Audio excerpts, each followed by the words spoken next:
BJP నేత బండి సంజయ్ ఆసక్తికర వ్యాఖ్యలు చేశారు. తాను రాజకీయాల్లోకి రావాలని కోరుకోలేదని, ఏబీవీపీ విద్యార్థి నాయకుడిగా జీవితాంతం కొనసాగాలని అనుకున్నానని చెప్పారు ఆయన. ఇక తన మీద పోలీస్ కేసులు ఎక్కువ అవుతున్నాయని, కొందరు ఏబీవీపీ నాయకులు ఏబీవీపీని వీడాలని కోరడంతో విద్యార్థి నాయకుడి జీవితాన్ని వీడి యువమోర్చాలో చేరానని తెలిపారు. యువమోర్చా నుంచి ఈరోజు బీజేపీ కేంద్ర హోంశాఖ సహాయ మంత్రిని అయ్యానని తెలిపారు. తన రాజకీయ ఎదుగుదలకు ఏబీవీపీలో నేర్చుకున్న విధి విధానాలేనని స్పష్టం చేశారు బండి. హోంశాఖ సహాయ మంత్రి కావాలని కోరుకోలే, ఎమ్మెల్యే కావాలి, ఎంపీ కావాలని కోరుకోలే.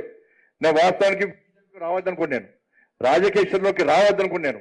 విద్యార్థి పరిషత్లోనే ఫుల్ టైమర్గా ఉండాలి, విద్యార్థి పరిషత్తులు మాత్రమే ఉండాలని చెప్పి నేను కోరుకున్నటువంటి పరిస్థితుల్లో మా నరసింహ సార్ కానీ అప్పుడు గారు కానీ నీవు పోలీస్ కేసులు ఎక్కువైతున్నాయి, నీవు రౌడీ షీట్ ఓపెన్ చేసారు, నీవు కమ్యూనిటీ షీట్లు ఓపెన్ చేశారు, నీ వల్ల రోజు వచ్చి ఈ పార్టీ విద్యార్థి పరిషత్ కార్యాలయంలో రోజు పోలీసులు వస్తున్నారు, మీ ఇంట్లో పోలీసులు దుంకుతున్నారు, చాలా ఇబ్బంది పడుతున్నారు. కాబట్టి నువ్వు తప్పకుండా దీని నుంచి విద్యార్థి పరిషత్ నుంచి నువ్వు బయటకు పోయి నువ్వు చదువుకోవాలని చెప్పి, నువ్వు లేకుంటే వేరే విధంగా చూడాలని చెప్పిన తర్వాత నేను యువమోర్చాలో చేరి యువమోర్చా కార్యకర్తగా, ఈరోజు భారతీయ జనతా పార్టీ కార్యకర్తగా నేను ఈరోజు కేంద్ర హోంశాఖ సహాయ మంత్రిగా ఉన్నానంటే నేను విద్యార్థి పరిషత్లో నేర్చుకున్నటువంటి మంచి ఆలోచన తప్ప వేరే